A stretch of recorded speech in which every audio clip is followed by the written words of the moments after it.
આણંદમાં પહેલી વાર તમને સાન મોલમાં રોટી ફ્રેન્કી મળી જવાની છે. અરે હા ભાઈ હા, તમે જે સાંભળી રહ્યા છો સાચી વાત છે. હું વાત કરી રહ્યો છું સીટી એન્ડ સ્નેક્સની, જે આવેલું છે સાન મોલ સેકન્ડ ફ્લોર.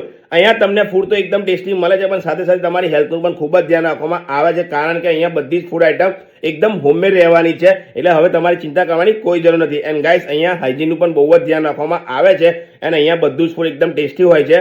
જ્યાં મેં ટ્રાય કર્યું હતું થેપલા બી સ્પેશિયલ ગાર્લિક ચટણી, અને અહીંયાની મોસ્ટ માઇન્ડ ફ્રેશ કરી દે એવી ચા સાથે પાપડી ચાટ. બોસ એકવાર આ ટ્રાય કરજો, 100% કંઈક નવા જેવું છે. Cheesy garlic toast, aloo paratha, chole કુલચે, રોટી ફ્રેન્કી, ફ્રાઈઝ, ઉલ્ટા વડાપાવ. ગાઈસ, આ તો મારું પર્સનલી ફેવરેટ થઈ ગયું છે, બીકોઝ ઉલ્ટા વડાપાવનો જે ટેસ્ટ છે ને બોસ, નેક્સ્ટ લેવલ. એકવાર તમે અહીંયા આવીને ઉલ્ટા વડાપાવ ખાધા તો 100% તમે બીજે ક્યાંય જવાનું નામ નહીં લો. લાસ્ટમાં મસૂર રાઈસ અને અહીંયાના તમને લાઈવ ગરમા ગરમ ટેસ્ટી ફૂડ મળી જવાનું છે પોકેટ ફ્રેન્ડલી પ્રાઇસની અંદર. A1 ટેસ્ટમાં મળવાનું છે.